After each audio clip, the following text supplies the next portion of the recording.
एक आदमी ने बंजर रेगिस्तान में दुनिया का सबसे अमीर शहर बना दिया। यह कहानी है दुबई की। पहले दुबई एक गांव हुआ करता था और लोग यहाँ मछलियाँ पकड़कर उसे बाजार में बेचकर अपना गुजारा करते थे। दुबई की किस्मत चेंज हुई 1958 में, जब शेख राशिद बिन सईद अल मखतूम दुबई के रूलर बने और इन्होंने दुबई को एक बंजर गाँव से चमकता शहर बना दिया। 1959 में ये यूरोप गए और वहाँ के इंफ्रास्ट्रक्चर से बहुत ही ज्यादा इम्प्रेस हुए और वहाँ से आते ही इन्होंने डिसाइड किया कि वो दुबई को ट्रेडिंग, ट्रांसपोर्ट और फाइनेंस का हब बनाएंगे जो पूरी दुनिया में फेमस होगा। आज दुबई जहाँ पर है उसका स्ट्रेटेजिक लोकेशन बहुत ही बढ़िया है। ये एरिया एशिया, अफ्रीका, यूरोप और मिडिल ईस्ट के एरिया को बहुत ही अच्छी तरीके से कनेक्ट करता है। और इस चीज को ध्यान में रखकर शेख राशिद ने दुबई की जो खाड़ी थी वहाँ पर केवल छोटी छोटी बोट आकर ही रुकती थी, लेकिन बड़े शिप यहाँ पर नहीं आ पाते थे। तो शेख राशिद ने इस खाड़ी को बहुत ही ज्यादा गहरा और चौड़ा बनवाया ताकि बड़े बड़े शिप भी आ सके, सिर्फ छोटे नाव तक सीमित ना रहे। तो इसीलिए इन्होंने अपना सारा पैसा इसी काम में लगा दिया और बड़े बड़े बैंकों से लोन भी लिया, लेकिन ये बहुत ही बड़ा रिस्क था और इसे लेकर शेख राशिद को काफी सुनना भी पड़ा था कि ये क्या कर रहे हो, सारा पैसा बर्बाद हो जाएगा। लेकिन ये बहुत ही बड़ा सक्सेस निकला। इसकी वजह से बड़े बड़े शिप्स आकर रुकने लगे, जिसकी वजह से दुबई का मार्केट बहुत ही ज्यादा अच्छा चलने लगा। लेकिन शेख राशिद यहाँ तक नहीं रुके, इन्होंने एयरपोर्ट बनवाए, इंफ्रास्ट्रक्चर बनवाए, जो भी पैसा आ रहा था वो सारा पैसा ये शहर के डेवलपमेंट में लगवा रहे थे। और फिर 1966 में दुबई में ऑयल निकलता है, लेकिन शेख राशिद का ये मानना था कि यहाँ तेल तो निकल गया है लेकिन ये तेल ज्यादा दिन तक नहीं चलेगा। तो उन्होंने इस मिले हुए तेल के पैसों को इंफ्रास्ट्रक्चर डेवलपमेंट में लगवाया और एक पोर्ट भी बनवाया और उस पोर्ट का नाम रखा पोर्ट राशिद। और ये पोर्ट बहुत ही ज्यादा तेजी से चलने लगा और यहाँ बड़े बड़े कॉमर्शियल शिप्स आकर रुकने लगे। और इस पोर्ट के सक्सेस को देखते हुए उन्होंने एक और पोर्ट बनवाया। उन्होंने 1979 में जेबिल अली पोर्ट के नाम से एक दूसरा पोर्ट बनवाया। और ये सब चीजें चल ही रही थी कि उन्होंने इसी के साथ साथ दुबई में शिप्स की रिपेयरिंग और मेंटेनेंस के लिए दुबई ड्राई डॉक्स बनवाया। तो इस काम से दुबई चमकने लगा।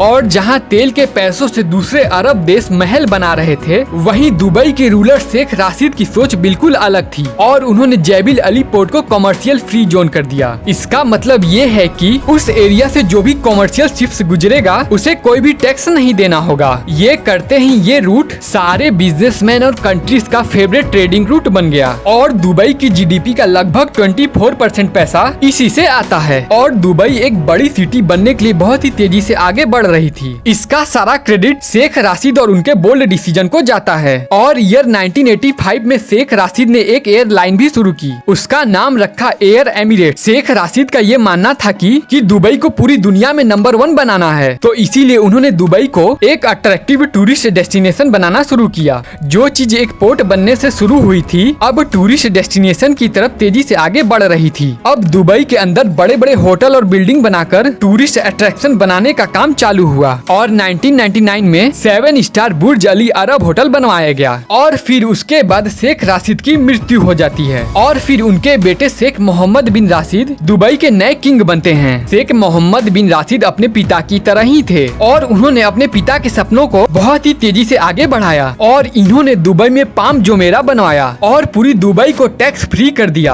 आज के टाइम में दुबई में बिजनेसमैन और आम आदमी को कोई भी टैक्स नहीं देना होता, जिसके वजह से आज दुनिया में जितने अमीर लोग हैं उन्होंने अपने हेडक्वार्टर और बिजनेस को दुबई में शिफ्ट कर लिया है। और आज दुबई का नाम लो तो सबसे पहले अमीरी और बहुत सारे पैसे नजर आते हैं। और ये थी दुबई की सक्सेस स्टोरी की कहानी। उम्मीद है आपको वीडियो पसंद आया होगा। तो प्लीज ऐसी ही इंटरेस्टिंग वीडियो देखने के लिए वीडियो को अभी लाइक करें और चैनल को अभी सब्सक्राइब करें। Thank you for watching.